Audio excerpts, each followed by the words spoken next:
topik kita untuk hari ini adalah mengenai emas turun, perlu pajak dan beli lagi ataupun panik dan jual.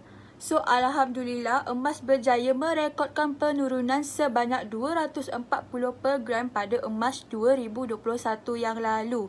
Dan dijangkakan, seperti yang kita jangkakan, 240 per gram ni merupakan harga sokongan yang kuat kerana ia telah mendadak naik sebanyak RM262 per gram. Bila mana emas turun mendadak, adakah perlu jual ataupun tidak? Ataupun boleh pajak dan beli emas lagi? So, itulah topik kita yang akan saya bincangkan untuk kali ini, okey? Okey, merujuk kepada soalan yang pertama, perlu jual ataupun tidak? So, sekiranya korang memang memerlukan wang ataupun untuk pertukaran seperti rumah ataupun kenderaan ataupun tanah, maka jual lah. Kerana tiada kerugian sama sekali jika korang menukarkan sebut kepada aset yang lain, okey? So, korang dibenarkan untuk menukar. Okey, saya bagi satu contoh. Untuk harga emas jatuh sehingga 240 per gram pada emas 2021 yang lalu. Okey, oleh kerana sokongan harga yang begitu kuat sebanyak 240 per gram ini, bagi tidak melepaskan peluang untuk membeli harga jatuh, Abu telah memajak emas yang sedia ada untuk membeli 100 gram emas pada harga 240 per gram.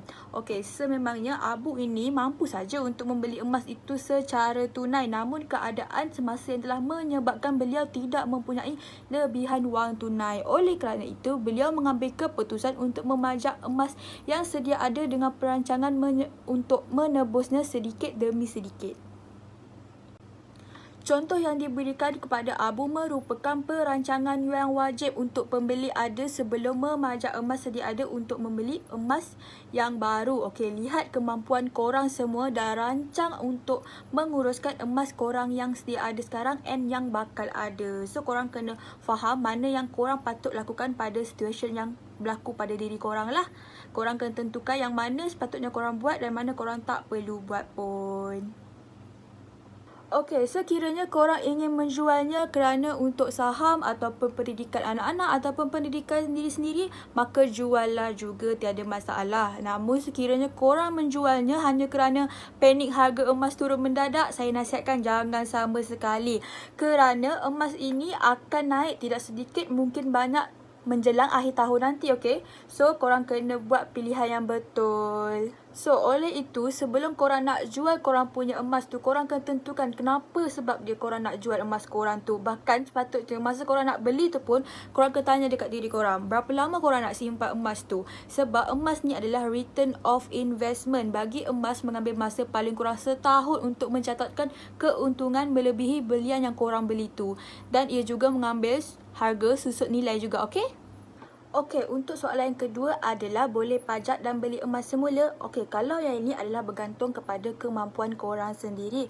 Adakah korang mampu untuk menebusnya semula ataupun tidak? Jika tidak, korang tak perlu pun untuk pajak dan membeli emas, okey? Selalunya, tauke yang akan melakukan aktiviti ini mempunyai keuangan yang kukuh untuk menebus emas secara berkala. Cara ini dilakukan untuk mereka yang ingin membeli emas sewaktu harga jatuh namun tidak mempunyai kemampuan untuk menebusnya semula pada waktu itu, okey? Akan tetapi mempunyai perancangan dan kemampuan keuangan untuk menebus emasnya di kemudian hari.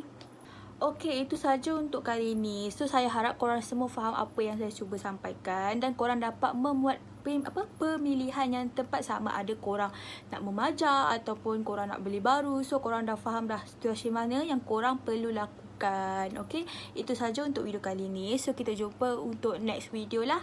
Bye-bye.